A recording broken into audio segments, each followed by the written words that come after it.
started, and it's all yours. Sounds great. Good evening, everybody. Today is Monday, March 8th, 2021. It's 7:37. I'm sorry, 7:35. And in addition to being International Women's Day, it is also the Wilmette Park District regular meeting of the Board of Park Commissioners. Could we get a call to order, please?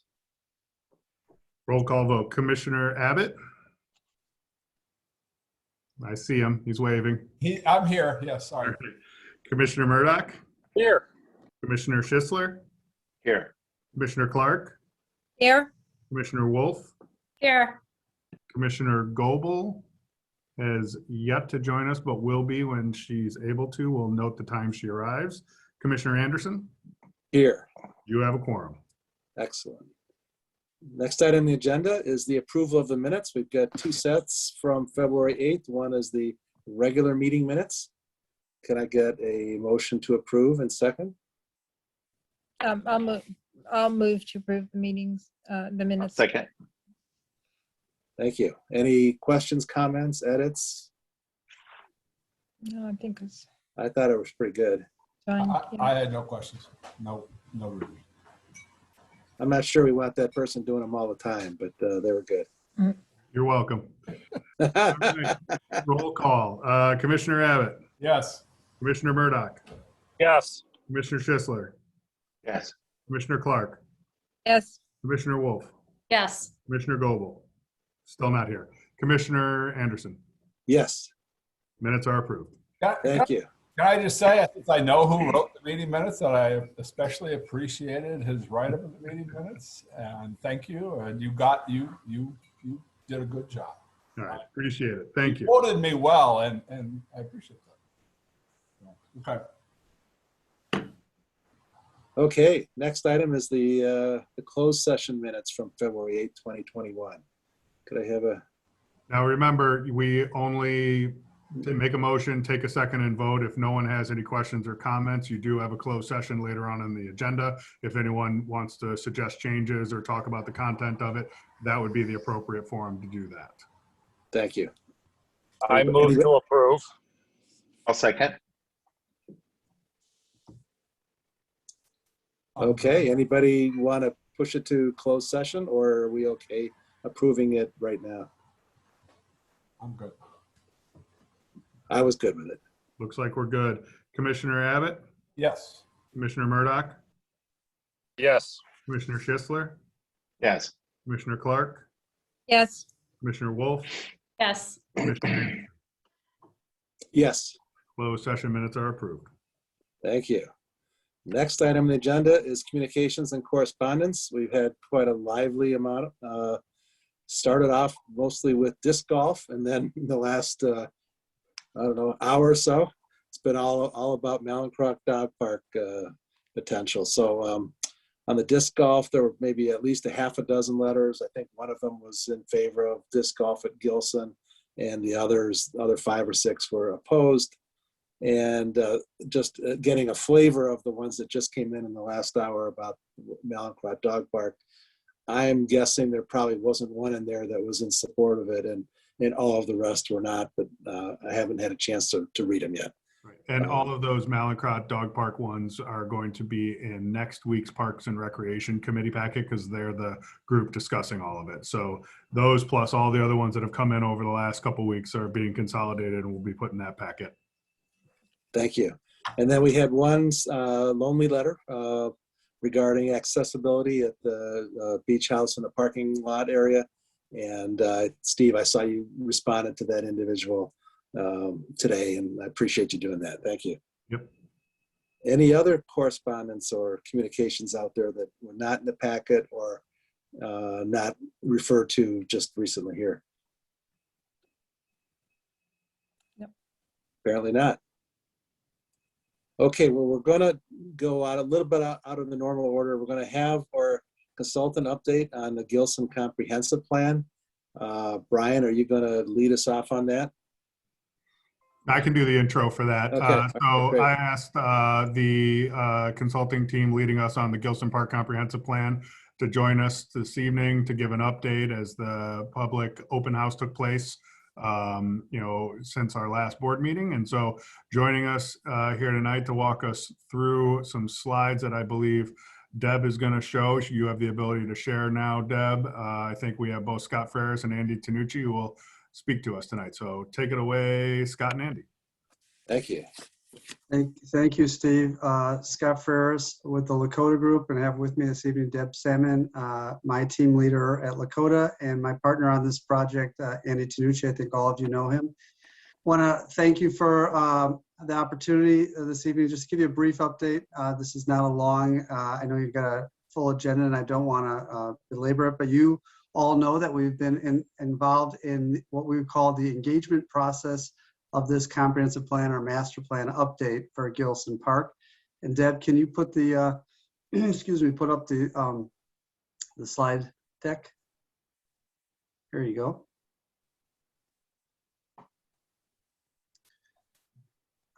There we go. If we can just jump to the next slide really quick. So just a brief overview of where we're at in the process. I would always like to keep everybody informed.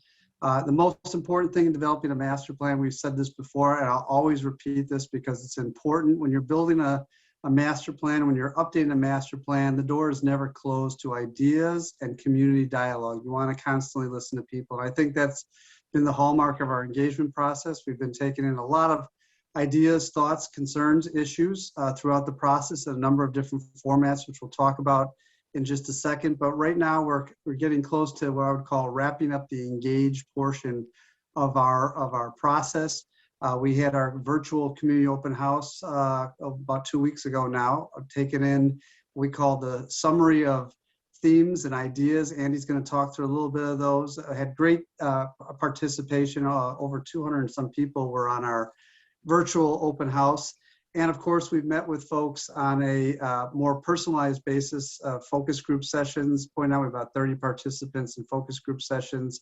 Reached out to a number of different groups. I think there's 1 or 2 stragglers that we still have to get into the mix, and we'll continue to work on that. We had our community open house, and upcoming we'll have what we call field house exhibits, exhibits for this master plan update that inform the public where we're at, the themes that we're hearing, wanting their opinions, some touch points from an online survey that we will put out to the public at select locations. And we're working with Steve and his staff to make sure we get the most visible locations in the community.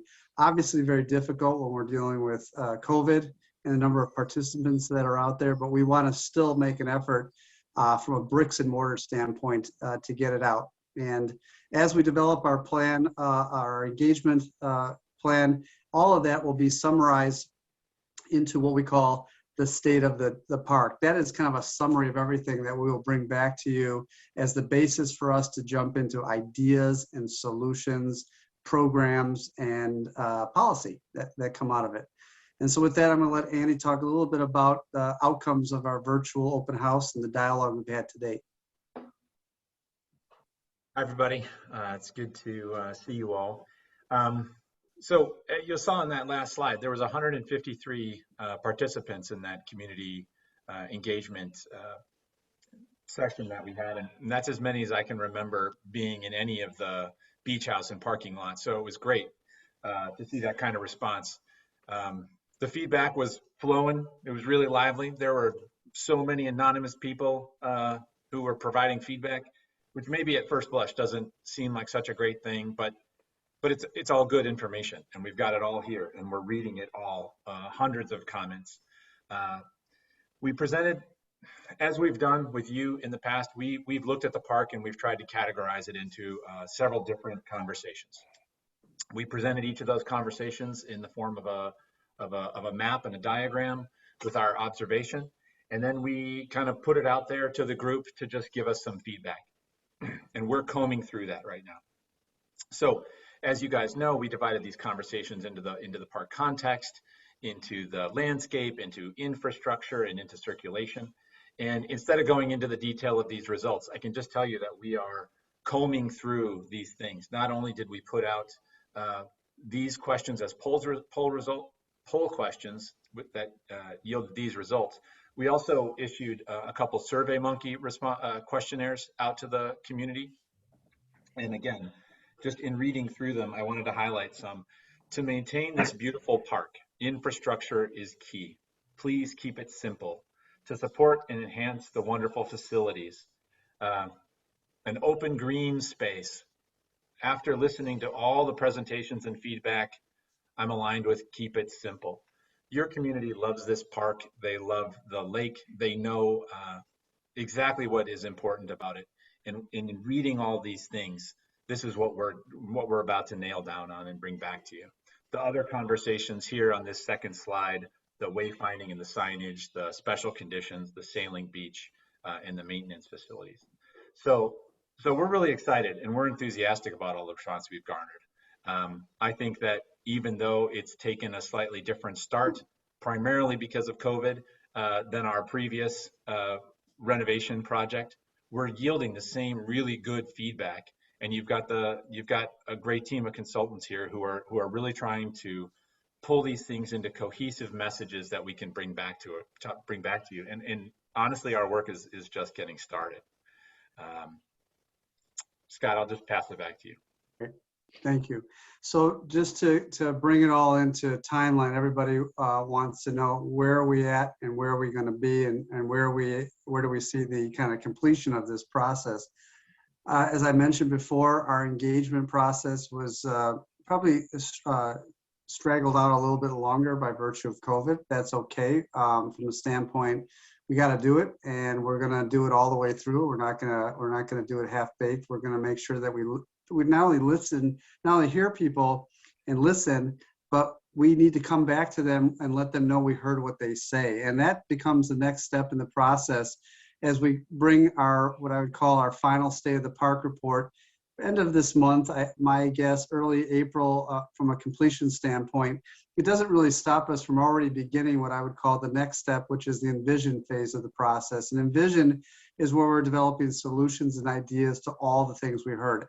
And I want everybody to understand that we're not going to look at one option. There'll be many options. And some may say, whoa, that's way out there. And some might be the perfect fit.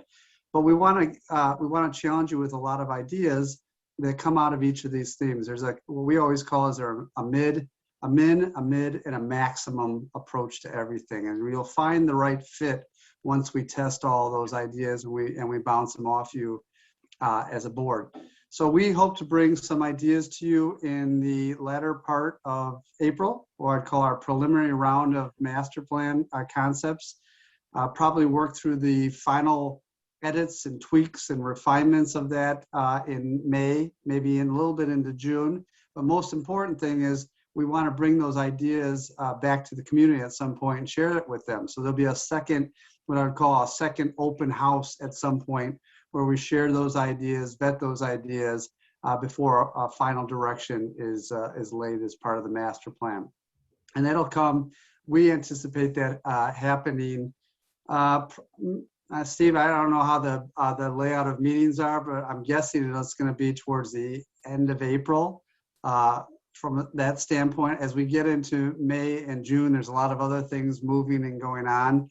And I think we want to start sharing some of those ideas as we get towards the end of April of this year. So that gives you a sense of where we're at. More engagement to come, only because we still need to get to other folks. We're hearing, as somebody mentioned tonight, we're hearing all the issues of the worries of the disc golf and all the other things. That's normal, and that's all getting baked into this. And we're listening, and we want to make sure that people know that they can reach out to us, reach out to Steve and his team, and continue to give us feedback as we move through the process.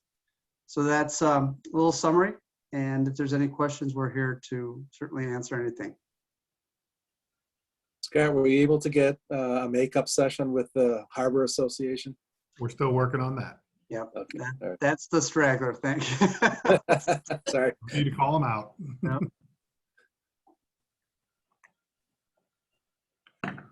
So while we have them, anyone on the board have any questions or comments for the Lakota group? Steve, I know that Scott was sort of fishing for a time for this second go around with the public and have bring back. He was saying end of April, which sounded really good to me, but I don't know, is that realistic or? That's what I was actually wondering. Is that really realistic? Scott is the That's one about a who month from can now. answer that probably Yeah. better than I can. They're the ones who need to put the work in before we can have those rounds. Yeah, no, let me identify what I'd see at that type of meeting. I'm not thinking of bringing all the final plan together. I'm thinking of bringing ideas, concepts, sketches, solutions in more of a range of ideas to a virtual open house that people will say, I like that, I hate that, I wouldn't do that. Not a final plan. So it's really a touch point with the community again, that they can see that we heard what they said. It won't be beautiful renderings and all the, it'll be that touch point that I think we need to make sure that everybody knows we're on course and that we're coming up with good ideas. And we've got more work to do, but we got to get back to them. We can't let it drag too long, I think. That's great. Now, I was worried if you needed commissioner involvement and with the transitioning of commissioners, but it sounds like that's not important. The important part is getting back with the community. So that's great. I think so. I'll just, since you're here, hi. I want to express my appreciation to Lakota and to Woodhouse Tanucci. I think you've done a great job. The community response has been really interesting and kind of wonderful. COVID has, perhaps I'll attribute it to COVID, has kind of trapped us at home and on Zoom, and we've taken advantage of that. There's been lively debates, and that's good. We seem to be in the middle of an election period with an unusual amount of candidates, and that's good. So I applaud you. Continue to push forward because we're in a period of considerable community dialogue, and we've been considering Gilson for, I believe, Steve, 14 years now. We've been at this with many boards, and so I think this represents an opportunity. So I'm glad you're moving forward. I'm glad for all those people that attended. I know there's considerable debate about things like disc golf. We're listening at this point. We're just listening. I don't know that what we're hearing, I think, is that there's a lot of people that like to have disc golf. I'm also hearing that maybe Gilson's not the place for it. So, we'll do what's best for Gilson. And I'm looking forward to you guys coming back with some ideas, because that's where it gets exciting. So thank you. Thank you. I think it's pretty clear, and I'm going to kind of speak. I want the board to kind of chime in if they would like. I think we're hearing both from the community and from the board that we're in agreement with what Andy said. No radical changes here. The main things are to take care of the roads, take care of the drainage, work up a landscaping plan, and fix that pedestrian circulation, particularly along Harbor Drive, with a lot of other little ideas out there. And I'm going to be quite excited to see what these designers do with it. Because although I don't expect radical changes, I do have come to expect some very, very interesting and delightful and improvements, enhancements that are quite creative. So I'm looking forward to all of it. Thank you again. I don't have much more unless other commissioners want to chime in about this process. Okay. Anybody else with questions for Scott, Andy, or Deb?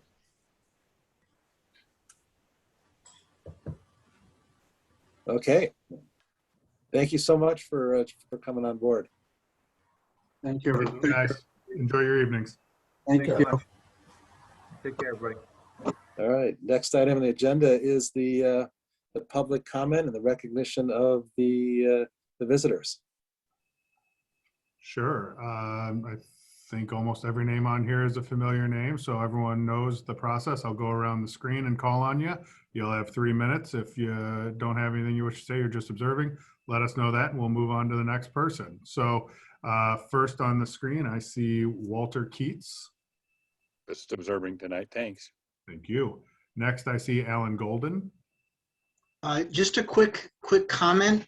Thank you for the presentation on the beach improvements. And by the way, Alan Golden, 2516 Laurel Lane, 30-year Wilmette resident, 39-year sailor at Gilson Park. I noticed in one of the slides that looked like there were only 5 sailing beach representatives in one of the sessions. And if I've learned anything over the years, that sailors tend to be pretty vocal. So what, yeah, it's true, Steve. They're pretty vocal. What I would like to suggest, since in having our registrations for a boat at the beach, you have all of our emails. That's part of the registration. If you could kindly send out any notices of public meetings having to do with the beach, or comment sessions or open meetings having to do with the beach improvement to all of the sailors. I never got anything about any kind of a survey monkey survey or anything like that. So I think it would be really helpful if you've got our emails, just send them out to everybody so that we're informed and those who would like to participate can. And that's all. I appreciate it. Thank you. Great, thank you. If the board will indulge me, I'd like to just give a little context to Mr. Golden so he can understand why we had only 5 sailors involved.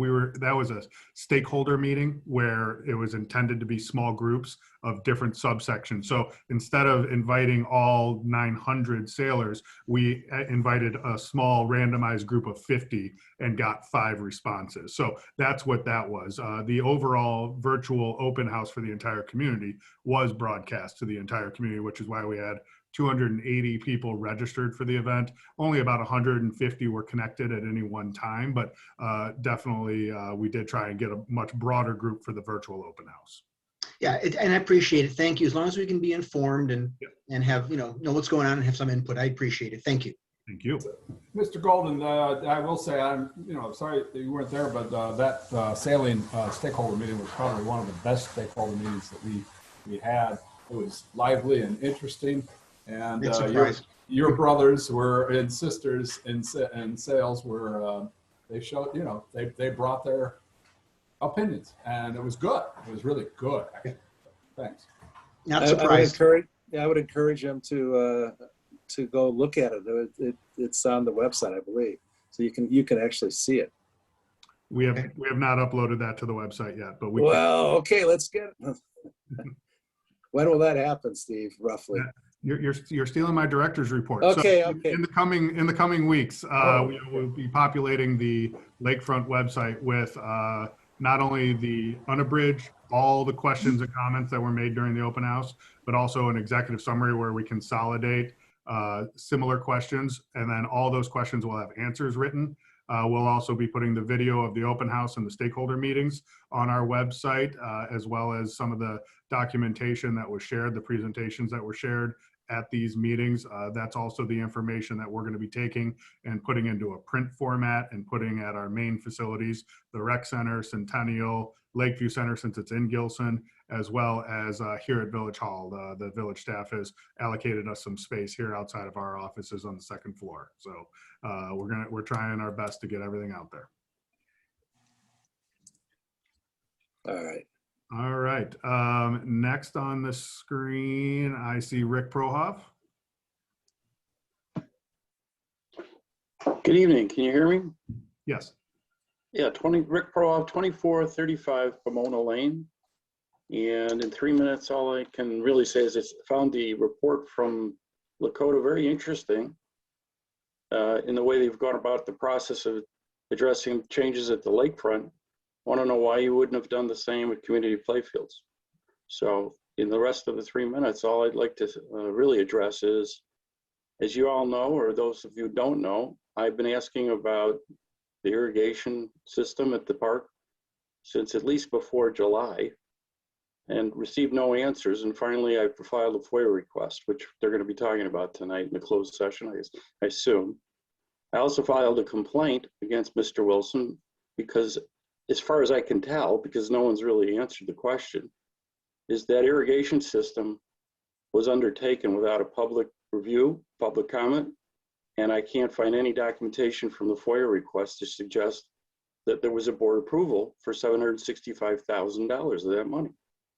So that's the rest of my comment today. I know that Michael is going to conduct meetings on the committee on the 15th.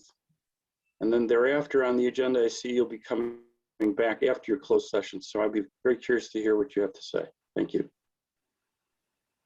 Thank you. Next on the screen, I see Mary Shea. Evening.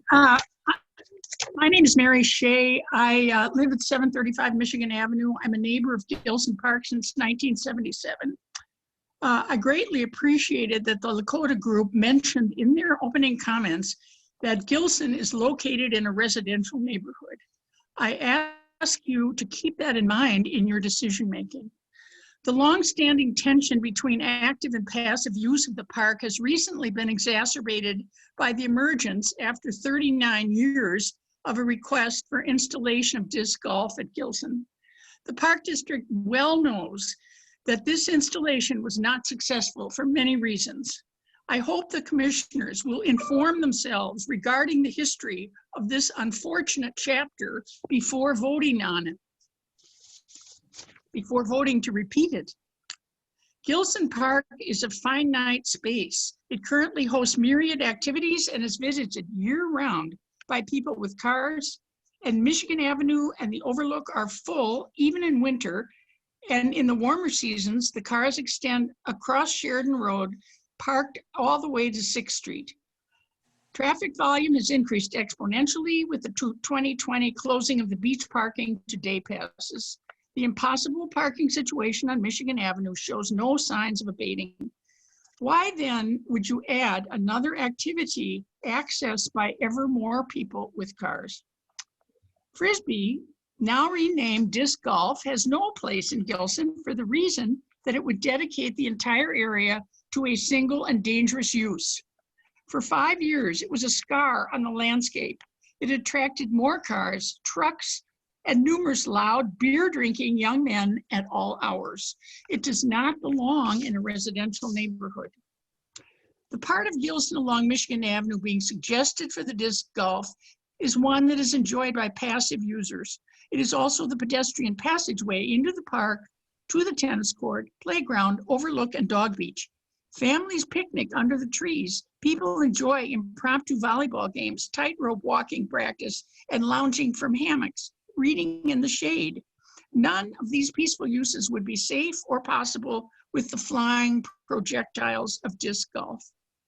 Why should Wilmette taxpayers duplicate the other nearby installations already mentioned by the proponents? Why, at the moment of the long-awaited park improvement, would you put metal baskets set in cement all over the landscape? Why, if disc golf is such a good idea, was it abandoned after a 5-year trial so long ago? Why would you want to increase the park district liability? I'm sure you have access to the files. Please take a look. Thank you. And since this issue has devolved into an email contest, I hope the commissioners have received the emails from the Michigan Avenue neighbors. I did not see them in your packets. And as you can guess, no one supports it. Thank you. Thank you, Mary. Next on the screen, I see Van Economou.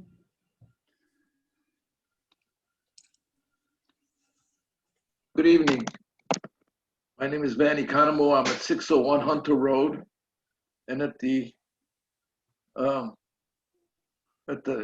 expense of perhaps repeating myself again about transparency, I want to echo some of the things that were said by Mr. Prohoff, that there were a lot of things that have happened with regard especially to the irrigation, but with others as well. For example, today's meeting ID number was incorrectly stated on the agenda when we had to dance around to try and find the right meeting link to get to this meeting.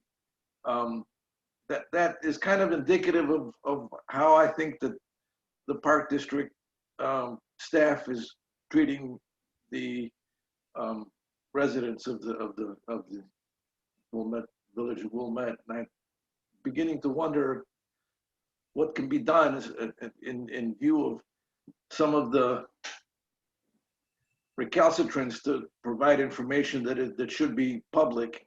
And at this point, it requires a resident to take action by filing an FOIA action as opposed to just getting it in a normal course of events to try and ferret out information that should be publicly available and transparent to everybody. That's all I have. Thank you. Next, I see Derek Castile.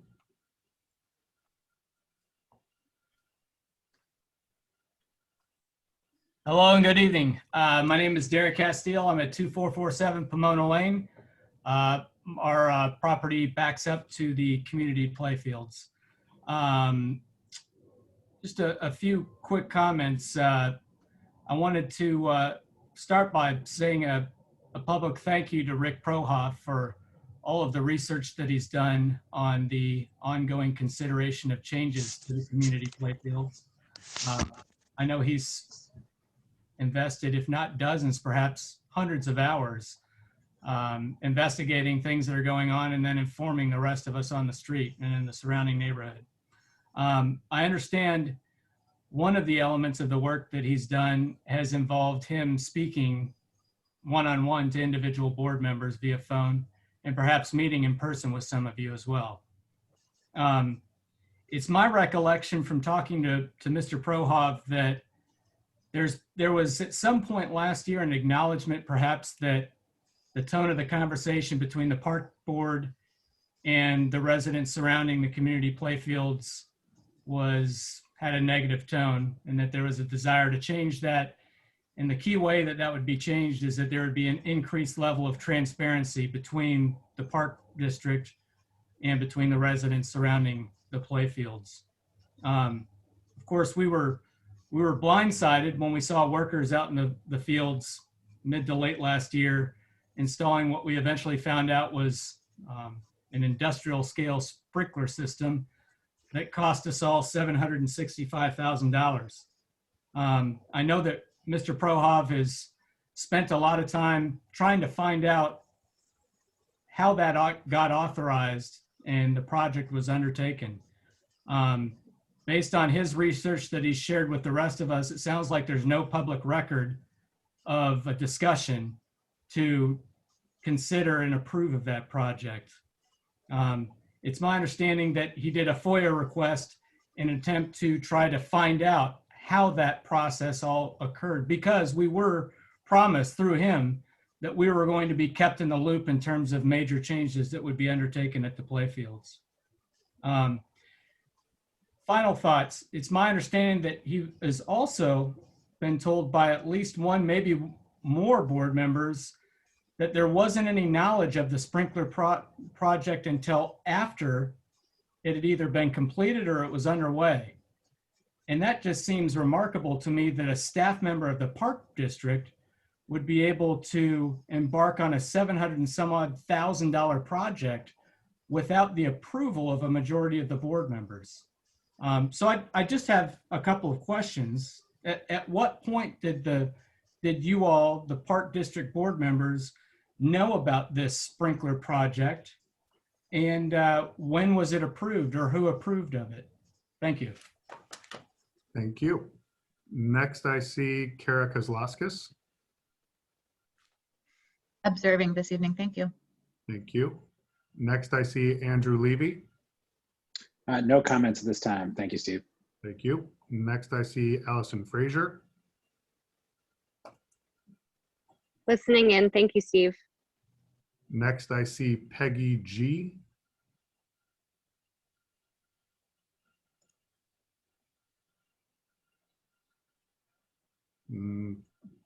She was on earlier when I wrote down the name. She must have dropped. Next, I see Mark Schumacher. Observing tonight. Thank you, Steve. Thank you. Next, I see Rich DeLeo. Rich DeLeo. Observing tonight. Thank you, Steve. Thank you. Next, I see Mike Doyle. Just observing. Thanks, Steve. Thank you. Next, I see Gary Knight.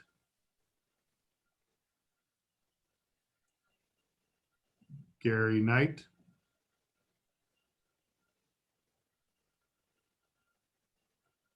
I saw you on mute, Mr. Knight.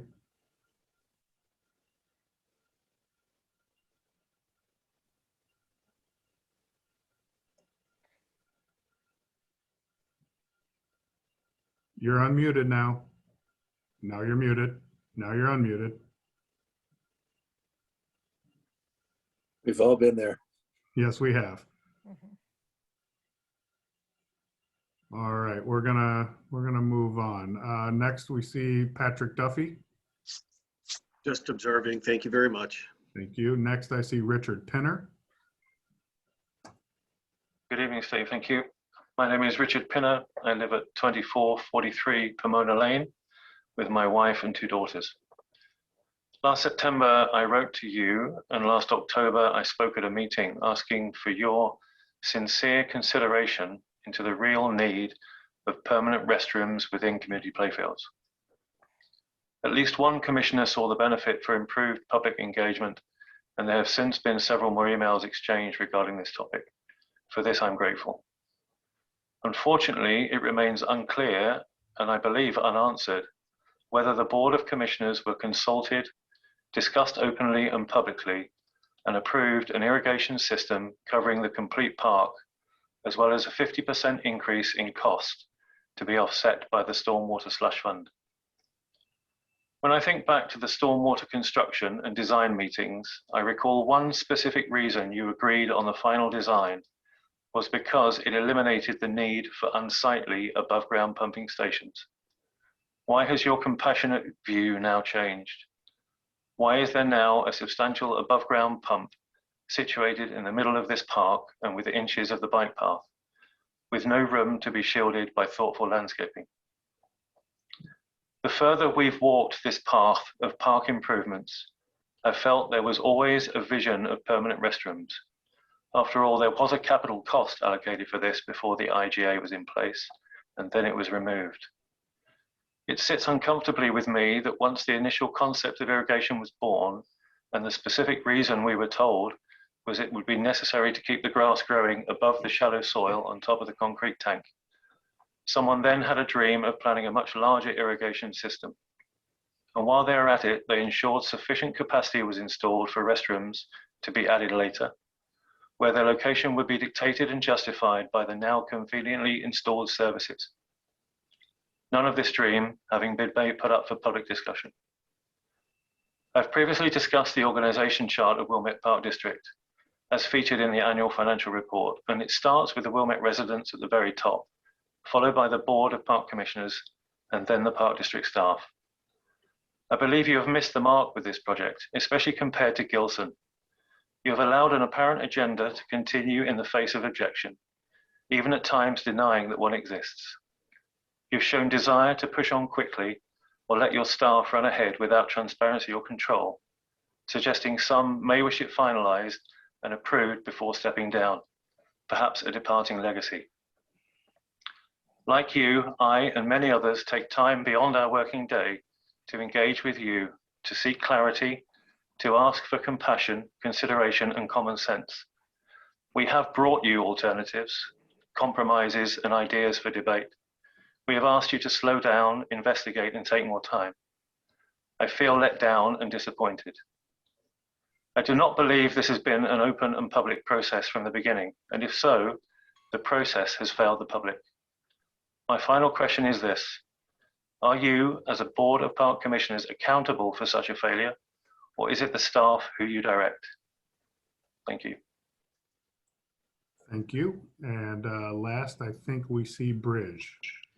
Hi, good evening, everyone. I don't have many comments, but I do echo what Richard Pinner and Derek Castillo just laid out the statements. And I do sincerely believe that we all need full transparency so that the residents who live near the community playfield in all the parks, they feel like their voices are heard. Thank you. Thank you. And I believe that concludes public comment. Okay, next item on the agenda is the approval of the voucher list. Could I get a motion to approve and a second, please? I'll move to approve the voucher list. I'll second. Thanks, Mike. Just before we start, hopefully everybody noticed we have a new format of the report. I think it looks really, really good. I think it's much easier to review. I think it makes it more clear what it is we're approving, and it does it in a way that takes up less than half, I think, the space that it took before, and then less than half the review. So I just want to give Sheila and Steve a big thank you for that. I'm really, it was a big step, and it's one, for me, it's been 5 years in the waiting. And I'm happy to finally see it. It looks great. Thank you.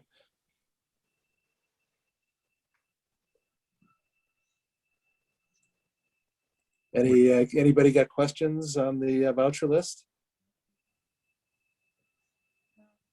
All of 4 pages this month. It was great. Was one of the lower ones we've seen in a while too, in Yep. terms of the amounts. I'm sorry, I did have one question. There was a line item for, I believe, a consultant with paddle tennis. Was that a placement fee for a pro? What was that cost?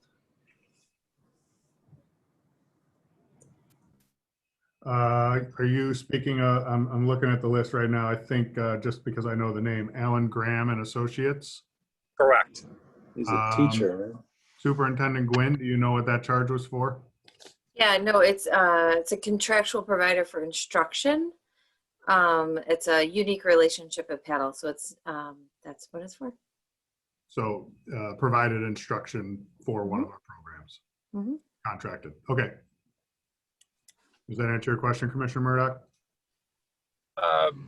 More or less. I can follow up later, but that's fine. Thank you. It's like in many of our programs, we hire contractors instead of employees to deliver instruction. So we hired Alan Graham and Associates to deliver on-court instruction. Mm-hmm. Great. Thank you. Mm-hmm. Okay. If no other questions, could we vote to approve, please? Commissioner Abbott? Yes. Commissioner Murdoch? Yes. Commissioner Schisler? Yes. Commissioner Clark? Yes. Commissioner Wolf? Yes. Commissioner Anderson? Yes. The voucher list is approved. Excellent. You're up next. All right. We've talked everything Gilson comprehensive plan that was in my report, so no need to cover that ground again. Social equity policy is on your agenda underneath the Financial Planning and Policy Committee. This is a kind of the second step in a multi-step process to look at all things kind of what we're terming social equity at this point. You might recall a couple months ago, the board passed a statement that now sits on our website, an inclusion statement. This is now a specific policy. And then the next step in the process is to review all existing policies as well as some documentation from our certification group of policies that we might not have that we want to adopt, and make sure that any existing policies are reviewed to try and remove any implicit or explicit biases that might be contained due to language written decades ago, and make sure that we're as up to date as possible. But you have a policy in front of you that the Financial Planning and Policy Committee voted 3-0 to recommend to the board for their review, and that will be underneath the Financial Planning and Policy Committee. Later on in your agenda. Also later on in your agenda, I'm going a little off script, not in my report. You have a presentation under new business by our marketing staff about all the different various ways they do communication. This is something born out of comments by both sitting commissioners as well as candidates. And we just wanted to, provide some information on what we do as of today and work together on how we can do things different and better into the future. Lastly, my report covers, kind of summer operations. It's starting to happen. It was in the 60s today. Yes, it's going to be 40 in 3 days, but we're doing all the planning, getting all the operations ready for the pools, the beach, all the summer camp information is on its way. Next Monday, our intent is to put the camp brochure online. The following Tuesday after that is resident registration. The Tuesday after that is non-resident registration. Our spring programs went online within the last week or two, and our enrollment has been strong in that. So people are anxious and ready to get out and enjoy all that we can offer despite the restrictions in COVID. We're going to try and do as much as we can. So looking forward to all of that rolling out here in the next couple weeks. And that concludes my report. Thank you. Ready for committee reports. We got the Lakefront to start up. Brian? Yes, thank you. Primarily, I'm going to talk about Langdon because we've already talked about Gilson. And This month's committee meeting, a Lakefront committee meeting was, we call a committee of the whole. All 7 commissioners attended. It was a 3-hour meeting. Appreciation to the commissioners for sitting through that, especially all this engineering stuff. Let me get to my notes. We were considering the proposal by the Smith Group, and just for the public, the Smith Group took us through a master plan of various options of what to do about shoreline erosion. Again, a bit of a summary of where we are now, this is for the public, commissioners know this. Water levels are dropping. They have fallen about a foot since our high last summer. They're falling faster than seasonal variations would indicate. That's a good thing. Gilson Beach has regrown about 50 feet. We haven't nourished it. Nature is doing this through the drop. Gilson also is situated very favorably in terms of its northeastward face, looks northeast, catches sand like a catcher's mitt as it comes down. Langdon, on the other hand, most of this meeting, all of this meeting was discussing Langdon. Again, most of what I'm saying right now is for the public. We have a sick bluff up at Langdon. And if the bluff goes, the park goes. Back in the 80s, mid 80s, there were a lot of rocks placed when the water was low. They have done their job. They've been battered by this high water. They have sacrificed themselves to save the bluff. And so our concern is that we've lost our margin of safety at Langdon. And so the consultant, the Smith Group, has now submitted coming out of their master plan. The only thing that the board really thought, given the conditions that we now face with dropping water levels, is that Langdon still is a concern, and that we need to do something in order to protect that park and not lose it. And so we've evaluated, they gave us a proposal and we were evaluating the proposal. We do have hope that dropping water levels will eventually restore Langdon's beach, and that would be nice. But to preserve the park, we need to restore this stone armament that's on the bluff. We reviewed their proposal. They took questions. They came to us quite willing to discuss. I appreciate the candor and their willingness to engage with us. Various reductions in their proposal were discussed. Ultimately, there was an $8,500 reduction. That was just a pure reduction, which I believe, we haven't voted on this, but the board seemed to be pleased with that. We cannot vote in a committee of the whole, but there was a lot of discussion. There was a question of a deferment with regard to the contract administration. That's the portion where the consultants and the designers help you through the construction parts and keep an eye on what's going on. I believe that deferment of that until we get a better idea of what the scope of this work might be. I believe that is the board kind of expressed an interest in that. This reduces their fees. Now the deferment doesn't mean that it goes away, but down to around $115,000. And again, I think that there was considerable consensus on that the consultants had both explained their work, and the need for this stonework at Langdon. And we are not voting on it, right? We don't have this proposal yet, but we're expecting a revised proposal.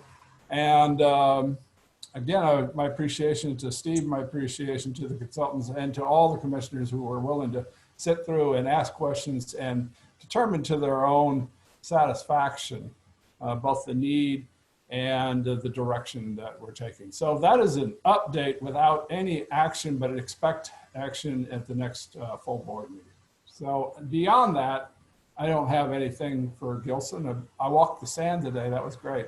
And I'm looking forward to the summer. That is my committee report. Or the Lakefront committee report. Thanks.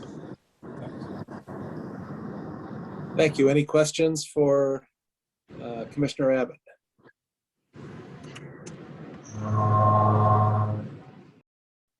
Hearing none, we'll move on to Parks and Rec. Commissioner Murdoch.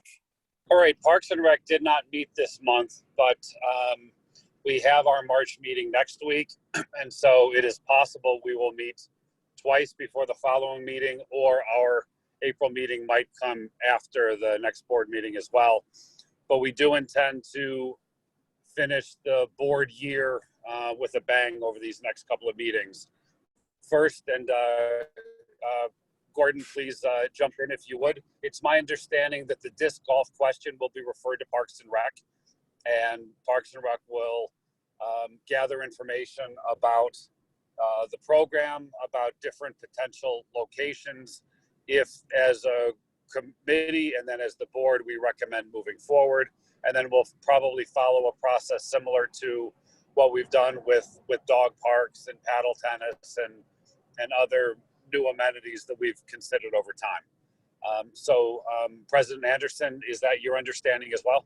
Yeah, as you know, I shared an email with you and Brian and Steve maybe 3 weeks ago, kind of confirming what we had talked about, and that was the direction. Right. Yeah, thank you. I wanted to share that with the public because we're continuing to get letters at the board level and at the Lakefront committee, and so I think all of that for the time being should be referred to Parks and Rec. Yeah. In addition, we've had a many-month process where we've considered various amenities at community playfields. That process is coming to a conclusion, and I'm expecting that the committee will make recommendations at this meeting next week. So I was hoping this evening to give an opportunity for each of the commissioners to weigh in either with thoughts or with any additional information they would like to see before the committee makes recommendations, then ultimately the board makes recommendations.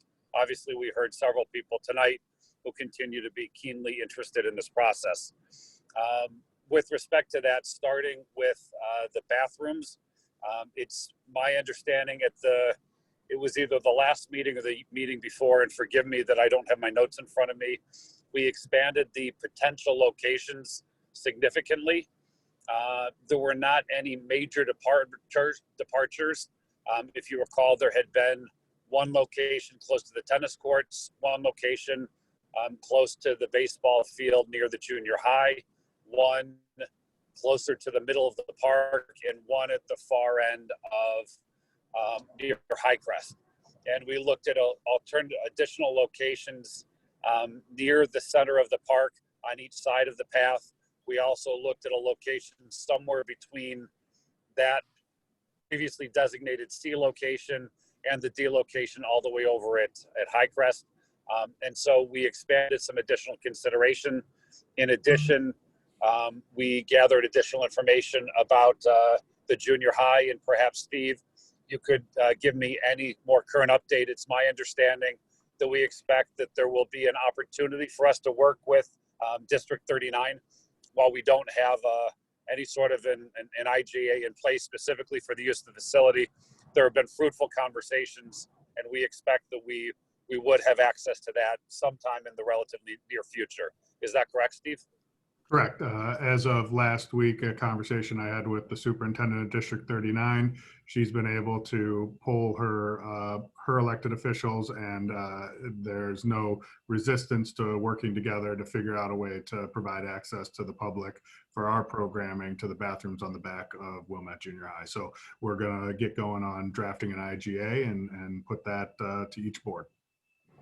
Great, thank you. So I just want to open up the floor to all of the commissioners at this point. And again, my two questions with respect to bathrooms: is there any additional information you would like the committee to gather, or do you have any feedback you'd like to share at this point in advance of the committee's recommendation next week?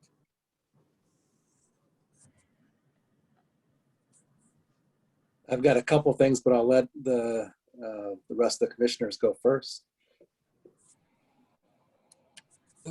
Are we at the junior high? Is the expectation that we're building onto the junior high for bathrooms, or that we're going inside the existing bathrooms? No, there are two existing bathrooms that do not have access to the interior of the building. Yeah. They're accessible at the parking lot, and they do not pass through to the building. I believe the expectation, and Steve, correct me if I'm wrong, is that the junior high would make, District 39 would make those bathrooms available to us. It would probably require some level of capital improvement, as the bathrooms are fairly outdated at this point. Sure, that's understandable. Okay. So there would be doors on the building going into existing bathrooms, not accessible from the inside, but accessible from the outside.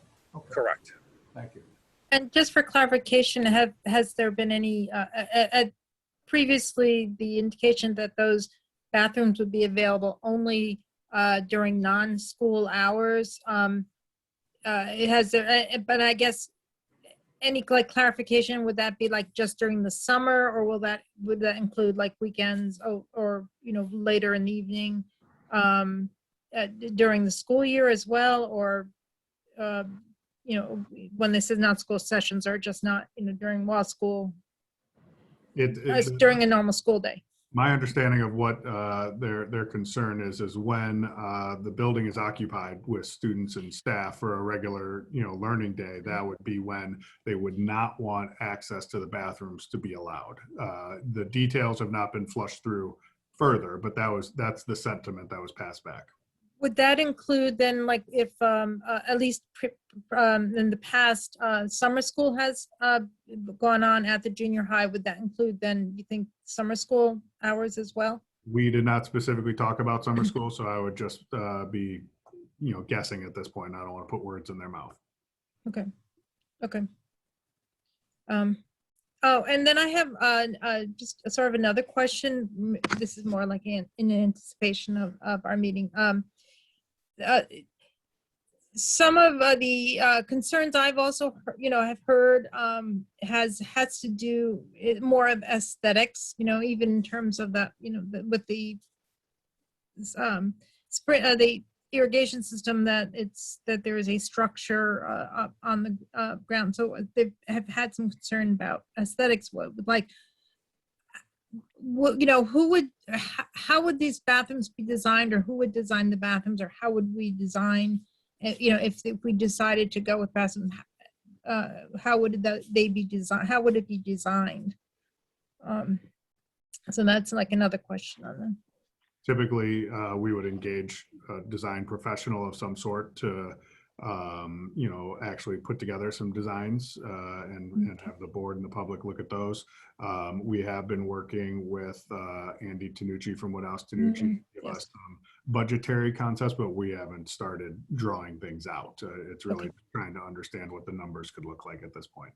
Thank you.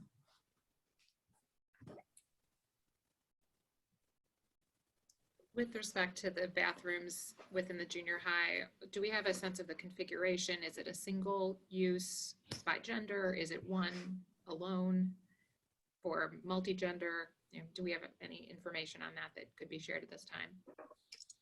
Yeah, currently at this point, it's two genders, but our thought is, until we do a more detailed analysis, there's a possibility that for the effort to make them ADA compliant, that they won't be able to remain that way. It might have to become one kind of almost like what we put in at the beach house. We have both genders, but we also have family changing room bathrooms.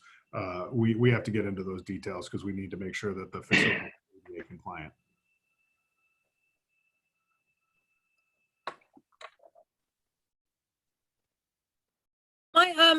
Just another question. I mean, I don't know if it's Illinois, but I know in some states, when you have single bathrooms, that they need to be, they can't be gender specific. It's a single bathroom.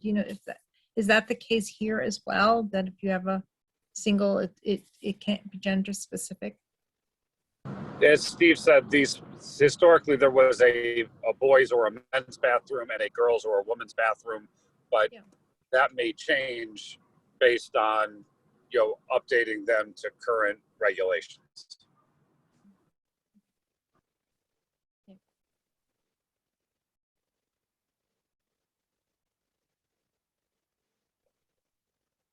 And again, just I'm sorry, go ahead.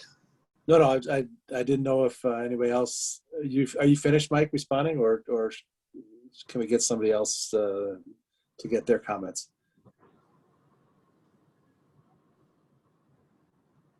Why don't you go ahead, Gordon, unless anyone else wants to add in?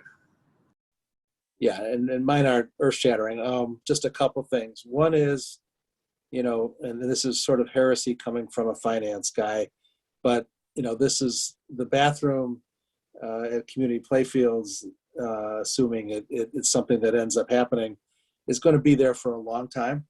And so, the idea that cost should be the primary driver as to where it would go, I would tend to say, I don't think so. It's really got to do more with, obviously, the utility of the location relative to the other bathrooms that are available. But also then, how do you minimize the sort of the perceived negative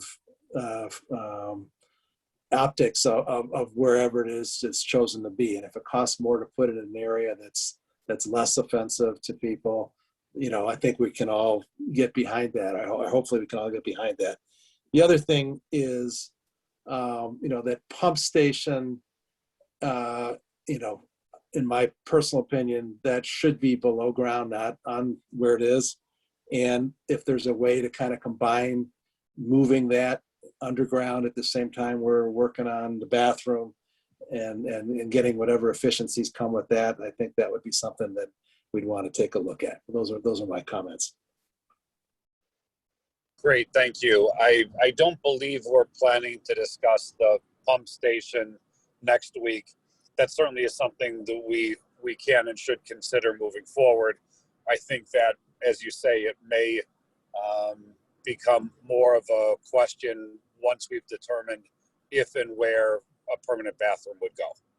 So thanks, Gordon. I appreciate that comment. I would like to add, I agree with Gordon's comments and have nothing more to add.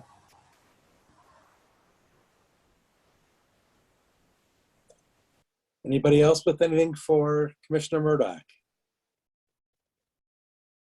All right, shifting gears, the second item that we'll be considering with respect to the community playfields is the fitness path. I think during past discussions, we've heard consensus among the commissioners that we want a soft path wherever possible, whether that's crushed granite or cinder or something similar to that. The staff has come up with multiple iterations and multiple options, and the plan that we were asked to consider at the last meeting that we will be focusing on at this meeting is in three parts effectively. At the north of the main bike path through the park, there is a combination half-mile and 3/4 mile loop. The larger circle in the main part of the park would be a half-mile, and there's an extension that effectively goes around the tennis courts that would bring that loop to 3/4 mile. There has been some talk in the past about wanting to try to create a mile-long loop. It is not possible to do that strictly on the northern portion. So there's an extension on the southern portion that could bring the loop to that desired mile designation. However, based on staff recommendations, it appears that a large section of that would be of the type of path, a boardwalk type of path. So it would be some sort of a wood surface. We have challenges in that if we were to make sure that the path is far enough away from the cottonwood trees on the southern border of the park, that would put the path too close to our historical field configurations. And there was concern about safety for children who might exit the edge of a soccer or a playing surface and slide into the harder material. So the staff came back with a plan that included a boardwalk closer to the trees, but that's a less desirable surface for multiple reasons. One, it's more expensive. Two, what we've heard from most fitness folks is they would prefer not to walk on that. And three, obviously the possibility exists that people would choose not to walk or run on that and end up walking or running next to it, which sort of defeats the purpose of the path. So at this next meeting, my personal feeling is that we should move forward with the two configures on the northern end and still consider the southern end in the future, but not authorize that at this point. Get the process started, and then it's something that we could revisit down the road based on usage and our experience. But again, I'd like to open that up to the full board. Again, wondering if there's additional information we should gather prior to the meeting, and any feedback or comments to be shared with the rest of the group at this point.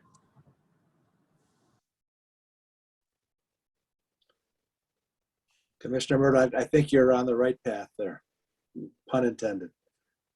Pun intended.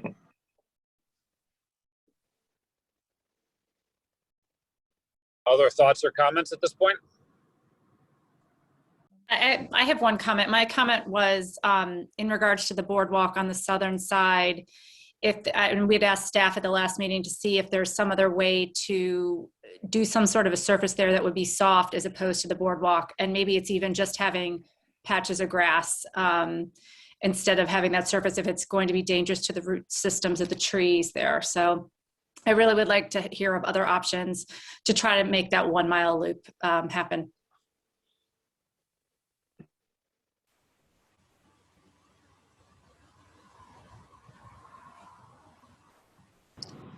Anybody else at this point? And I would support, I would just note that it would be appealing to have the 1 mile loop. And obviously to the extent we can avoid any damage of existing plants, trees, et cetera, that would be helpful. I would concur with both Commissioner Goebel and Commissioner Wolf.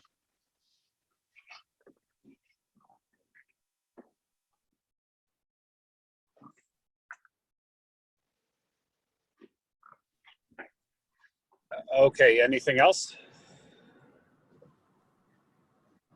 Shifting gears, we will also be considering dog park locations. As everyone is aware, we had narrowed our list down to a potential location at Mallinckrodt or a location at Howard Park. I believe staff is going to have updated information on both of those locations. The Howard Park location, there had been questions about whether the area could be expanded by eliminating or reducing parking at the east end of that park. And there were questions about how softball players would access the field from street parking or from the east. And so we'll have additional information for that. Concerning Mallinckrodt, there was a proposal for a large fenced-in park in the middle of Mallinckrodt Park, and we asked staff to consider other locations at Mallinckrodt as well. And obviously, we've heard from a number of folks around Mallinckrodt who have recently raised some concerns about the Mallinckrodt proposal as it was presented. I just wanted to, again, get any feedback from any of the commissioners on any of these locations or any additional information to gather, because again, it's our intent to make a recommendation to the board at the meeting next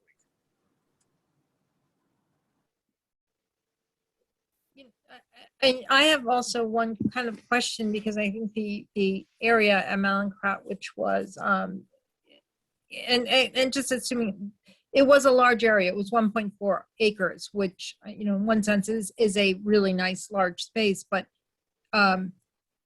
is it possible to make it smaller? I mean, so does it have to be that entire area? Could it be just like the most western edge of that area, and maybe it be half or 4/10 of an acre, which would still be fairly large, but might be a more acceptable, might address some of the problems that have been raised.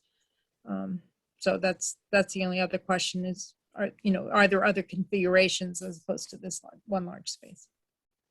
Thanks, Cecilia. So we can look at a smaller space in that same location. And then I think we asked staff to also consider an alternative location in the park. Yep. I'll make sure that we have that for the meeting next week, of course. I really liked the some of the Howard Park options. I would think that, and I'm going to agree that it seems to me Howard Park's the way to go. The plan to put not plan, just the idea and the sketch to put the dog park in the middle of Malincrot doesn't fly with me. I mean, that's a non-starter. I'm really interested in fleshing out the Howard Park ideas. I think that probably get the greatest traction, not only among the board, but among the community. I do favor a dog park. I know that some of my fellow commissioners spend a lot of time down at the beach at the dog park. I've been spending more time down there. And I think it's a marvelous amenity for not only our residents, but their four-legged friends. So. Yeah, I mean, it's, very crowded down at the lake, but no, and I generally agree. I mean, I think Howard Park is, that was kind of where the first requests are, but it is a much smaller space. It would be really nice if that could be reconfigured to a larger space. But I'm just saying is if that, if others don't agree, I just wondering would a smaller area at Malincrot that's further to the west may be a workable alternative if Howard Park does not work. It's very clear that there is a desire for a park in the central part of Wilmette, in addition to what exists at the east, and any possibility within West Park on the Glenview land. I always tend to look at where current use patterns exist, and it is known within among the dog owners and dog walkers that Howard Park is where a lot of dogs will gather in the morning with their owners. This is typically done with some trepidation because the police will patrol and will ticket at times those who are off leash. So the word is out about being cautious around Howard Park, but that otherwise is where most people gather when they're walking their dogs for a little time. And so with respect to the information we've received from residents in and around Malincrot and concerns about proximity to preschools and other, I think it is worth taking a second look at Howard and looking at some additional configuration options within Howard. I have not noted as much concern, if any, about Howard as a specific location. I think our group had some concerns about it being a very small footprint and found Malincrot really interesting because the footprint was so much larger that was initially considered. So with that, my preference would be to look at Howard again and consider a few configuration options that might be a little bit larger than that quarter acre we first heard about.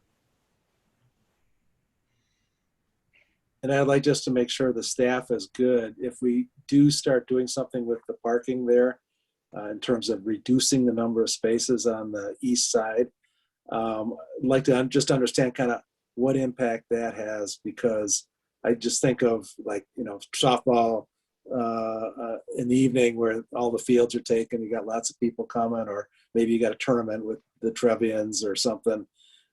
Does that mean that parking sort of overflows onto all of the east-west streets that come and hit into the park, or kind of how does that work? Because the parking lot isn't huge at the east end, and I could easily see it being filled up with any kind of activity. Although just on normal day-to-day stuff, it would never fill up. I think there have been some preliminary conversations with the village about perhaps creating some street parking, whether they're parallel or angle spaces along the edge of the park to replace those parking spaces. Steve, do you have any update on that? No, there's been no additional conversations, but in our initial discussion with community development and the engineering department and looking at the parkway there and actually right by the parking lot, there aren't a lot of trees in that parkway. So it gives some opportunity. And the initial review by the engineer was they thought we could probably achieve 1-for-1 parking if that parking lot was displaced. So keep the same number of spots that exist today by creating angled parking spots along 17th Street there. Thanks, Steve. I would concur with, I think, Julia and Brian and Todd. I do believe that a dog park at Malincrot would fundamentally change the character of that park. I think a large fenced-in area, in any kind of a fenced-in area, especially in the center of that park, would also change the character. I find Malincrot to be such a unique park in our system that I would be very cautious about doing anything that would change that. So I'm hoping that we can find a plan that will work for Howard Park. But again, we'll gather that additional information at the next meeting. The committee will weigh it, make a recommendation, then the full board can consider that at the next meeting. I think this is something just that we've been talking about for a long time. We're hoping to make progress at West Park and have a larger park there. Not as convenient for residents, but still a larger space. And if we are able to expand our offerings so that we have something in the east, something in the west, and then something also in the center, I think that would be a tremendous accomplishment. So I'm hopeful that we'll be able to do that, and I'm really excited about the possibility. So I look forward to the committee discussions and then bringing this back to the full board next month. I had mentioned that we're planning on going out with a bang. We're going to be considering a number of other things over the next couple of meetings. We had some conversations earlier this year about the garden plots, and the hope was that we could consider additional locations or different configurations to reduce or eliminate the waiting list. We did a survey of our garden plot members, and we'll be following up on those results at some point, but it became apparent that we did not have enough time yet this year to consider other locations because a water service would be an important part of that amenity. And we didn't feel that we could get that done this year, but we will be looking at that into the next board term with the idea of perhaps reconfiguring and expanding some of those offerings to eliminate that waiting list. In addition, we will be looking at the potential of an expanded pickleball operation. Staff's taking a look at, and I believe currently we have 2 courts lined at the rec center and 1 court lined at Maple Park, but we're going to look at other possible alternatives, and we'll be reporting back to the board with that next month. We're going to review the past plans for the K Nature Center and get an update on the process of evaluating solar panels at the rec center. If everyone recalls, the rec center roof replacement has been a 3-year project, and we had identified the 3rd phase as a possibility for installing solar. That work is just getting started now, and my understanding is that staff and the contractor are working to allow for a solar installation at some point in the future without impacting or invalidating a warranty. We'll get an update on that. And so I expect that the committee will be very busy for the next 2 meetings before the end of this year's board term. Does anyone have any other questions or comments? I just want to say I appreciate this. Garden plots, pickleball, K, solar panels, these are all great. And, carry on Parks and Rec Committee. Looking forward to the progress you're making on these issues. We don't want the staff to get bored. Yeah. I mean, we have a whole pandemic that took care of that. Yeah. All right, Commissioner Murdoch, anything else? That's my report. Thank you. Thank you. Moving on to golf, Commissioner Wolf. Yes, the golf committee met on February 22nd, and at the time we still had quite a bit of snow on the course, so the cross-country trails were being groomed daily and were getting a lot of use at the time. In addition to that, the staff at the golf course was doing a lot of winter maintenance by refurbishing some T markers and doing some new course direction signs. So be sure to be on the lookout for those when the course reopens in the spring. They also are in the process of hiring some new employees over there. I believe both of them have, I know one had been filled at the committee meeting and they're waiting to announce the second one. So I'm not sure if that both been filled. Steve shaking his head, yes. The second employee started today. Excellent. So both positions have been filled over at the golf course. So welcome.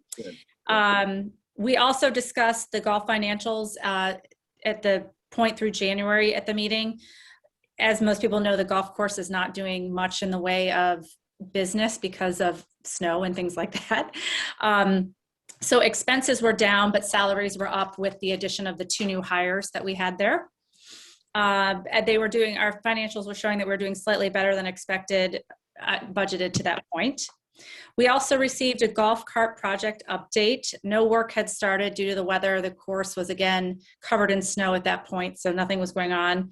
They need the snow to melt and completely or mostly dry before they can get in there. They don't want to bring in heavy equipment onto muddy courses that could tear up the grass and the surfaces even more. But the staff is confident that hopefully the company that we hired will be able to have enough people to get the project completed on time still. That is still the hope. And that's it for the golf committee. All right, and on time, Commissioner Wolf is May 1st, you said? Here's hoping. That's the best case scenario. Great. Yep. Anybody else with questions for Commissioner Wolf? If not, moving on to the Financial Planning and Policy Committee meeting. Commissioner Goebel. Good evening. The Financial Planning and Policy Committee met in February and reviewed several items. In particular, reviewed the year-end financials for 2020 as well as plans for the year to come. We did spend a significant amount of the time discussing the new social equity policy, and I would like to yield the floor to share for either Director Wilson or Lindsay Thomas on his team to share a word about that process. It is detailed in the packet, but I thought it might be helpful to hear their perspective in terms of the process they went through to develop the equity policy. Sure. So the policy was developed through, I think maybe a more lengthy process than we initially anticipated, but ultimately the process was a very good one, a very fruitful one. We started by kind of looking at the local units of government who've done similar policies to see what they have. We then expanded to our state organizations, our national organizations for best practices on how to develop similar policies. We looked at national human resource certification groups. We combed the internet to get as much resource as we could. We then took a policy that started big and then made it small, and then it grew a little bit again to get to a draft point. After that, we met with the administrative team of the district, rolled it out there, had a great conversation around it, had some great questions, made some edits based on that feedback. Then we took it to the rest of our staff at a monthly staff meeting, rolled it out there. Again, a lot of great questions and dialogue, again, leading to some minor modifications. We had a couple of individuals on staff who wanted to meet and discuss it, not in a large group setting, to voice their opinions, mostly because of being people of color and wanting to bring their perspective, which I personally appreciated greatly because the conversations were done in an extremely positive manner to try and make the policy as positive as possible and something that we can all celebrate and partake in and strive for. And ultimately, what the policy has become is something that is, I think, a little aspirational, but it's a great aspiration. It's the way that we have always tried to conduct ourselves, and know that none of us have ever been perfect in this endeavor, and we always have room for improvement. And it really is setting the groundwork for continuous improvement moving forward. So it's been a very fruitful internal process before we brought it to the committee. And I just want to thank all of the staff involved in creating it. It's really been a good effort. for stepping through that background. And within our group, within our committee, we've had an opportunity to not only understand the process as it has unfolded over the last several meetings, but in particular to support or affirm the policy as written. I do want to note, and I'll paraphrase something that was shared with me. For every policy, there is an action plan. For every action plan, there should be follow through. And so that's certainly our intention and plan in this case, not only as a board, but to affirm the staff's next steps as well. I would like to recommend that we move to approve the policy or support the policy. I think it would be a good final step in solidifying that statement so that we can then permit the staff to proceed with their next steps. I'll second that.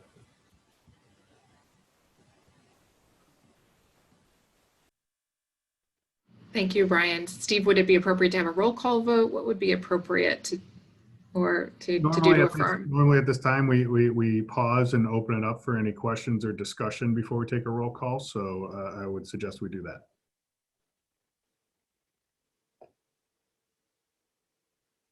Anyone have any comments, or should we move to a roll call? Well, I'm on the committee. I have no comments. I mean, I have no questions, obviously. And appreciate, certainly Commissioner Goebbels has given a very good introductory to this. I think it's great that we have a statement. I think that all the commissioners would agree that this statement's a good idea. I just don't want to see this kind of like get swept quickly aside. I mean, this is kind of a big deal, and the staff's put a lot of work into this. And I just, I think the board owes not only the appreciation to the staff, but some acknowledgement that this is what we're trying to work towards. And I greatly agree with this, this statement, and take it to heart. So just want to note this occasion, that's all. And I'll just jump on, the tail end of that, Brian.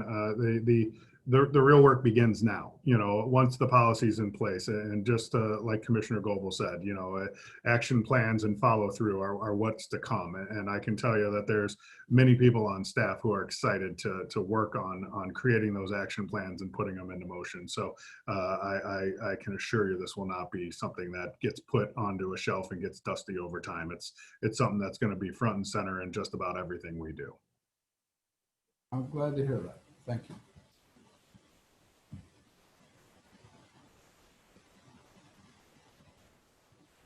Shall I move to a roll call? Please. All right. Commissioner Abbott. Yes. Commissioner Murdoch. Yes. Commissioner Schisler. Yes. Commissioner Clark. Yes. Commissioner Wolf. Yes. Commissioner Goebel. Yes. Commissioner Anderson. Yes. Policy is approved. Excellent. Next item on the agenda is, unless there's any more in financial planning, Commissioner Goebel? I would just note we have a schedule change. Our next meeting is on Tuesday, the 16th of March. So next Tuesday. Wonderful. Thank you. Thank you. Okay, so next item is unfinished business. Anything from the group? Hearing none. We are going, we have a presentation from the marketing staff on communications, and I just noticed today that Marlon Rodas, who's the communications and marketing manager, has just won the 2020 Vision Award through the communications and marketing section of the Illinois Park and Rec Association. So congratulations to Marlon for that. Thank you. Guys, stay seated. Really, no worries. Stay seated. I appreciate it. You can send me the $20 later. Oh yeah, it's oh no, that's a little bit more. You get a little bit more extra effort. All right. No, we're looking for. This is something we've been looking forward to for a while, and with everything else going on, it got pushed back a couple months. But we're happy to hear now, and especially we had a couple comments during the public comment about communications. And I think it's important for people to kind of hear what we're doing, how we're doing it, who's doing it, how often. I'm looking forward to it. Okay, well, I hope this definitely helps out with any obviously questions or concerns or anything else that's out there. Let me just get this out there.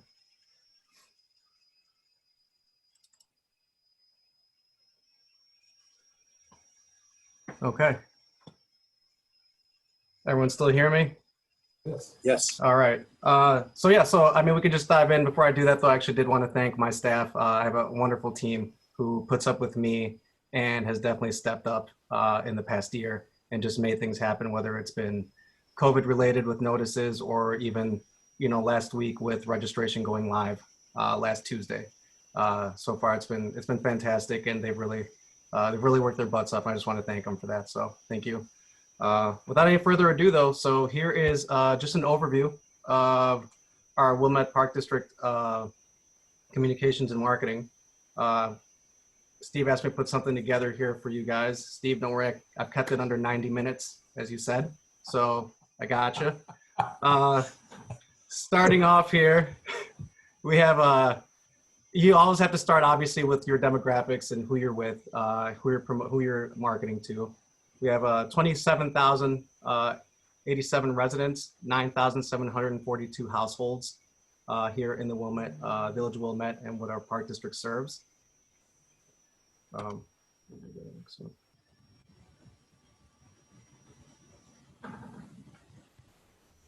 There we go. Here we go. We're looking at our constant contact, which is what we use for e-newsletters, surveys, basically the bulk of our communications when we send it out via email to our residents and non-residents. What I've done here is we just looked at basically 2020, what we've been doing, just to give you guys just kind of a year to date focus here. So 22,536 contacts. Those are the people that have signed up for our emails and information through the park district. 22,000, that's fantastic. Just to let you guys know, that is a great number to have for our resident and non-resident list here. The things that we send out to them, as you can see by the pie graph, 14 program e-blasts, 12 monthly e-newsletters. That's basically one of the most important ones we send out is that e-newsletter. That's where we put in things like, you know, the programs coming up, but obviously also community engagement. You know, that is right now our Gilson comprehensive plan. You know, that's where we're also sending information out as well. Obviously, COVID was big. So there was general updates and announcements, exposure reports. Our board briefs will be hard at work working on this board brief tonight and tomorrow to get this out as well. That's another way to get our residents informed. 9 other target audience communications. That's something that's very specific target market, where it could be something as simple as Jason telling me or asking me just to get out a quick information on maybe some lottery or something going on with tennis, but that doesn't have to go out to, you know, hundreds and hundreds of people. Maybe it's just 25 people that needs to go out to. So those are the 9. The engagement surveys we also do through Constant Contact. That included the playfield questionnaire, the update. I headed up a fall winter marketing survey just to see where we're at with people's comfort level, obviously coming back to the park district, needs and concerns during the pandemic, and obviously the community garden survey, which went out, I believe, about a month and a half ago, I believe it was, or a month ago. But you can definitely see how much work we do here, getting information out to the public, asking for information as well, which is, I think, extremely important. We also use, obviously, our digital and media and social media outlets. Facebook is our #1 outlet when we talk about social media. That is our demographic. We find that is where most of our demographic is, which is, you know, obviously our families, head of households that are making the decisions, and they're on Facebook. Program promotions, event promotions, emergency announcements, photos, videos, job opportunities, community engagement. Once again, that's going to be a big one. We use Instagram as well. That is our second most used social media outlet that we have, followed by Patch, which is something that we post. It's an online paper. and Nextdoor. I don't know if you are familiar with Nextdoor, but that is also a fantastic way to not only post our events, but I find that it's also a great way to put our finger on Wilmette's pulse, on things that are trending, where things are going, what's the buzz right now, how many coyotes are in your yard right now, because that's what Nextdoor shows you a lot as well, if you're ever on that. But getting to that, just to let you know, when we use the social media, yes, we're putting things out there and promoting our parks and our wonderful programs, and our rec staff does such a wonderful job, but we're also showing a lot of goodwill. So we're showing, you know, the kids having a great time. We're showing the light at the end of the tunnel. I always tell my team, we may not be saving lives, but we're definitely enriching them. And that's what we're doing all the time here as a team. So we're also showing everything great that comes up in our park district as well. Just to break down some of the Facebook analytics, this is as of March 1st, 2,827 likes. That's followed by 3,332 followers. So those are a little bit different. We have more followers, so it's not people liking our page, but they're definitely still following our page and getting the information that we're putting out there. Posts, last 28 days, we averaged 69 posts. Average post for engagement, 671, about 2 or 3 posts a day. We're reaching about 4,216 people with those posts, which is, you know, I'm very happy with that number, obviously, and this is just one of our touch points is social media and Facebook, but I feel pretty good with these numbers right now with Facebook. They've actually, obviously, it all increased during the past year during COVID. We definitely were working more towards our social media and Facebook last year, and now we're slowly going back from social media back to our website and getting people to go there now as well. Here's Instagram, our number 2, 1,654 followers. Last 28 days, 60 posts. We have 15 to 16 engagements per post, about 2 posts a day, which I'm really happy with these. Obviously, if you're on social media, if you know anything about it, or for anybody else you've seen, the worst thing you can do is have an empty social media account, just a dead social media account, and ours is very much alive. This is just obviously an average. There's times when, you know, obviously we're posting, 5 to 10 posts, and obviously video does very well. We just had our polar plunge last Friday. That is one of our largest videos we've ever had is our polar plunge and on Instagram as well. So videos do very well on our Instagram. And here is our marketing Marlin showing off the website and what we have going on with that. In the last month, we've had, I don't know if you noticed the nice blue today, by the way, 14,457 views the past 28 days. We started promoting our spring programming about late February. So just to let you know that number though, 14,457 people started viewing the spring program guide. Those 10 days before the month was over.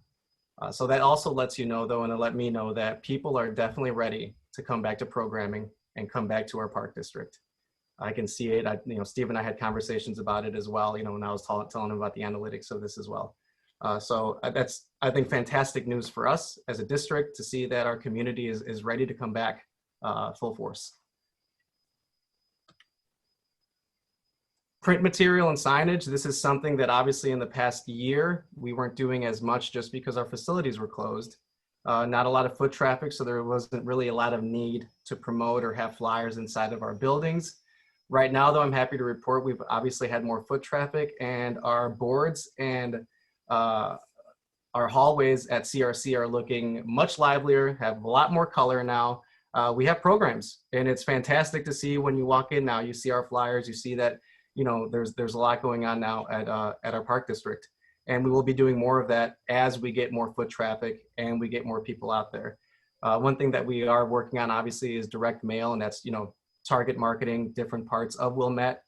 Right now we're working on one for our fitness center, targeting just specific households for our fitness center with postcards, so we know exactly where they'll be going.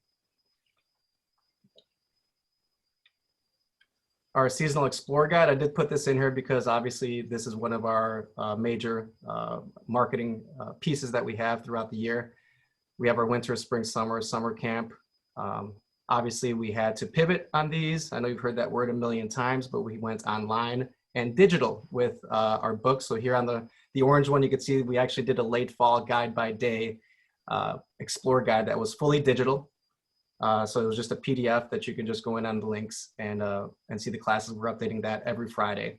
But this was something I still put in here just to let you know. This was another touch point that not only has programming, but also information from the park district, whether it's, just a reminder about a survey or a park or any kind of planning that's coming up. And this goes, we print out 12,500 of them. They go out to every one of our residents, and then we have enough also at our facilities to pass out. And last but not least, we still do use our newspaper and external print media. Unfortunately, there have been some casualties because of what's gone on in the past year, but we do have the Record North Shore, Wilmette Life, and Daily North Shore that we still use for whether it's press releases or notices. We have a great relationship with them. They contact me and I contact them, and we have a great relationship, like I said, and anything that's needed, they're there for us. All right, well, I've kept it pretty short. So if you have any questions, please let me know. I'm all ears.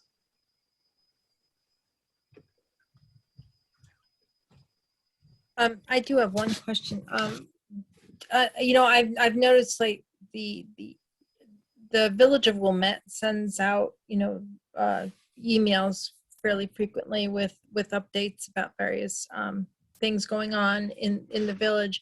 And sometimes they also include updates about, with different, for different districts like the library or something. That does the Park District ever take advantage of that? The Wilmette's Village of Wilmette's newsletter, email newsletter, to include any type of information about what's happening at the Park District? We definitely do. Just with our Gilson comprehensive plan, we worked with the village to put that information on their newsletter. We've also worked with the library as well when they've reached out, and it goes two ways. They've reached out to us and asked if they can put some materials in our newsletter, and we do, and I've asked them as well, and they've been great at helping us out as well. But like I said, the most recent one was the village, and I think we have a great relationship with them where we've been able to kind of piggyback off of each other's promotions and things like that, and information regarding COVID to our residents. Is there any way or a possibility, I don't know, how does the Park District's email list compare to the village's email list? Is the village's more extensive? Is there any possibility of using their email list I know it's generally people who opted in to be on the Park District's email list, but would that be any potential of expanding that to encompass the village's email list? I'm all for expanding, but it's definitely something I could talk to the village about. I can go back and have a conversation with them. Like I said, we have a great relationship, and we can talk about that and see what their list looks like and why. Yeah, I'm bringing that up because with regard to community playfields, there were neighbors who claimed they didn't receive the survey, and obviously the Park District's email list is fairly extensive. You just, as you've indicated, it's 22,000, but I'm wondering, perhaps is there a way to expand it just to try to, try to address that possible issue. It's definitely worth the conversation with the village. Yes, okay. Not a problem. Okay. Mm-hmm. Yeah, thank you. And this was a very good, very helpful. It was a very informative communication. I really do appreciate your presentation. I think that was of course, really no. informative. It was very, thank you. Very nice to say.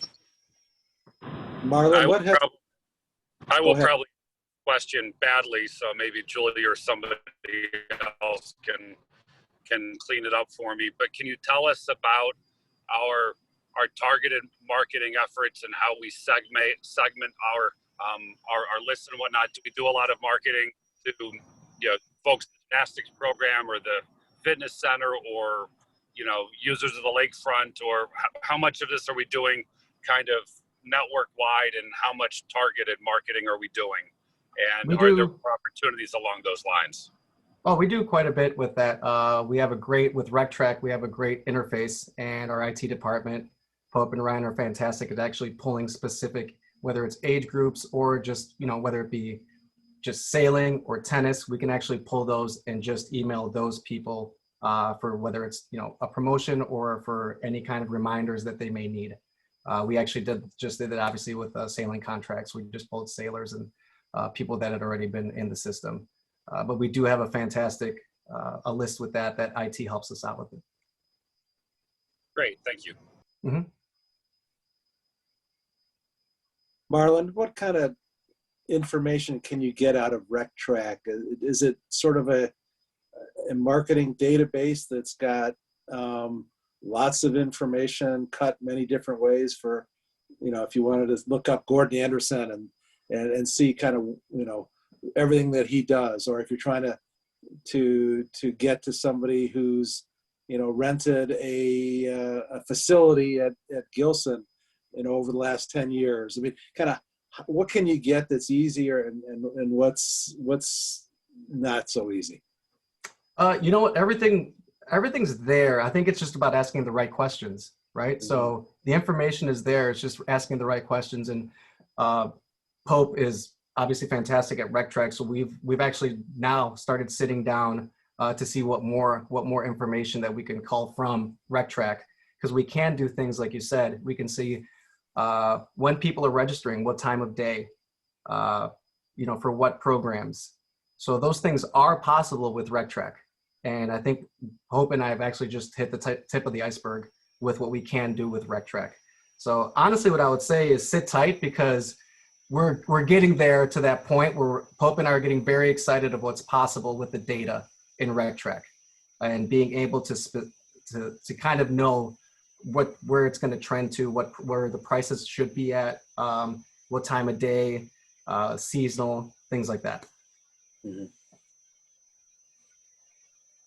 And what about, I mean, is there some kind of download into a data warehouse, or, kind of how do you get at and manipulate it? Or are you doing it all through RecTrack? That part is all through RecTrack. And that is Pope does magic, and then he gives me information and we go through that information, but that is through RecTrack. Okay. Mm-hmm. And is there anything from the pandemic that we've learned that we can apply going forward that is going to be helpful to us? Yeah, I think there's quite a bit. Prior to the pandemic, my website, I always called it, the website was an island and social media was the bridge to that island. During the pandemic, we kind of had a switch, and all of a sudden the bridges went out to social media because we need to get that information fast. And now that we're seeing light at the end of the tunnel, we're fixing that, we're getting that bridge back to the website and that island.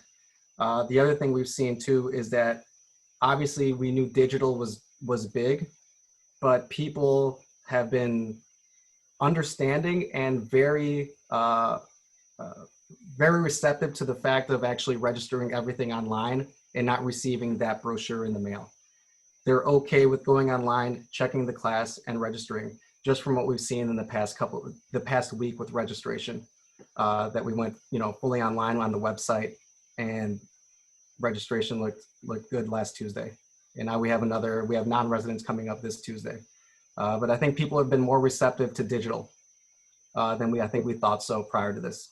Okay, yeah, I remember when I first started, I had a conversation with Steve about, will we ever stop printing and then just doing everything online? He said, oh, no, people love to get that in the mail. They like to page through it. They, everybody likes to look at it.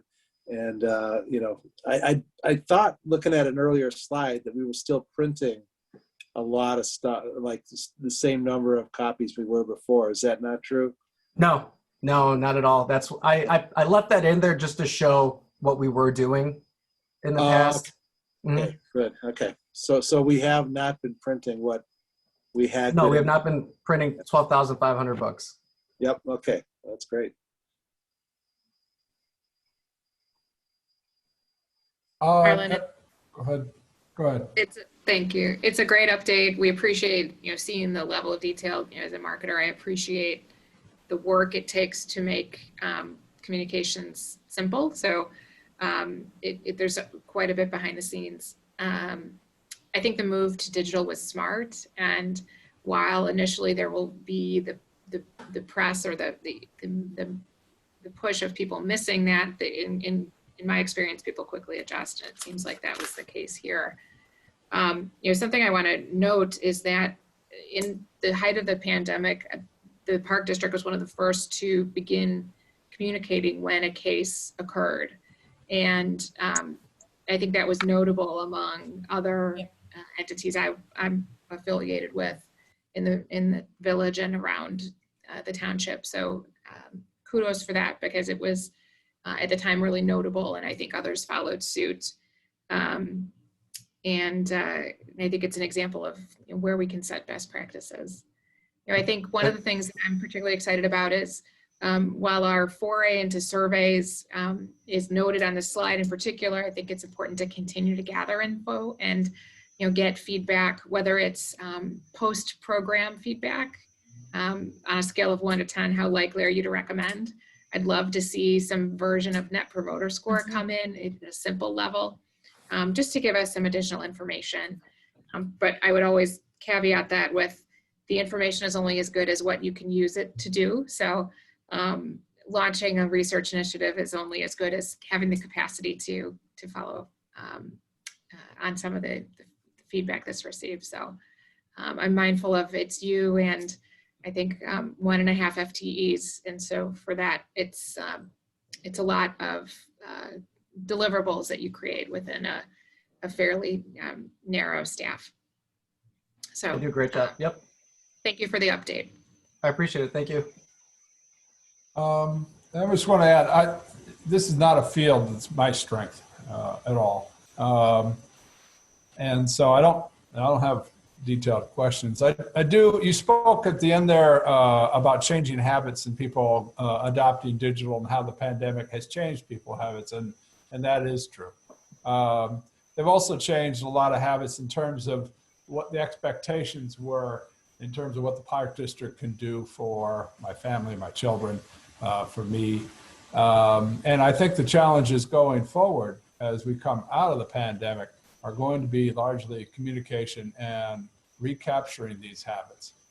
Whether or not they've changed or whether or not they're going to fall back into the same habits, the Park District, I always say, our kids, my kids, when they were growing up, they were either at home, they were at school, or they were at the Park District. And so many of those patterns, so many of those habits have changed. Let me see, I'm at home, it's the only place I am. So you have considerable challenges ahead. Our Park District has considerable challenges ahead. Marlon, you'll be at the forefront of that. I wish I had some expertise to lend, but instead I'm going to be riding along with you. Good luck in the months ahead as we reopen and as we reestablish our covenant with the community. So this was a very good presentation. I appreciated it, and good luck. Oh, thank you. No, from the top down, we have a great team, and I'm extremely confident we'll be able to keep on maneuvering our ways through this. Yeah. Marlon, it's Gordon. Just one suggestion, and you've heard it before, but I'll just reiterate it. To the extent that you can cross over with the village, and if you think about all of the contacts the village has between, water bills and, anything that where there's an email address that's part of a confirmation that there's contacts there that they have. Everybody has a water bill in Wilmette, right? And many people will be paying it online. And there's an email address that village has attached to that somewhere. Those kinds of things, whether it's vehicle stickers or, you can probably make sure, because as a commissioner, I'm really sensitive to every single time there's anything controversial, there's a big meeting, there's always people who claim they didn't get any communication. Now, we all know that in many cases they got it, they just don't remember it, or they, that's just human nature. But as a marketer and a communicator, you got to hit people with more than one, one thing. So to the extent that you can, marry up to what they've got and add another few hundred or a few thousand email addresses that you don't have, that would be, I think, one way to kind of get at those people who maybe have nothing to do with the park district until it's, we're doing something next to their house. But there's no way we would know to have an email to send to them otherwise. No, definitely. Like I said, it's definitely worth that conversation and talk to the village. So that'll be something that we'll do in the next week. Yeah, thank you. Yep. Okay, any other questions for Marlon and or his staff? Hearing none. Marlon, thank you so much. Sorry it took so long for us to get to this, but no problem. Yeah.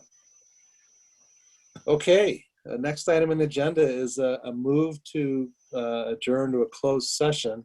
Steve, how are we going to do this in terms of call-in, or are you? So what we'll do is everyone will be either they'll move themselves to the waiting room, or we'll put them in the waiting room. And then when we come back, we'll bring everyone who's in the waiting room back in. Okay. All right. So we don't have to do anything. Not as commissioners, no. Okay, great. Thank you.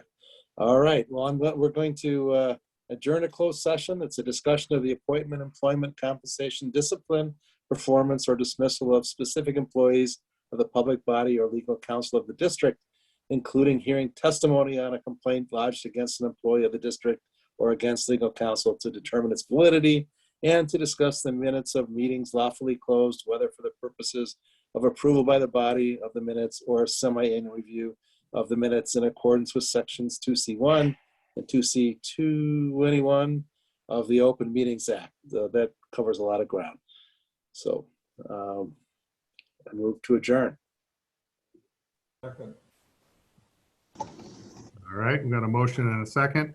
Time for a roll call vote. Commissioner Abbott? Yes. Commissioner Murdoch? Yes. Commissioner Schisler? Yes. Commissioner Clark? Yes. Commissioner Wolf? Yes. Commissioner Goebel? Commissioner Goebel? You were muted. Yes. Commissioner Anderson? Yes. All right, we're going to close session. Thank you.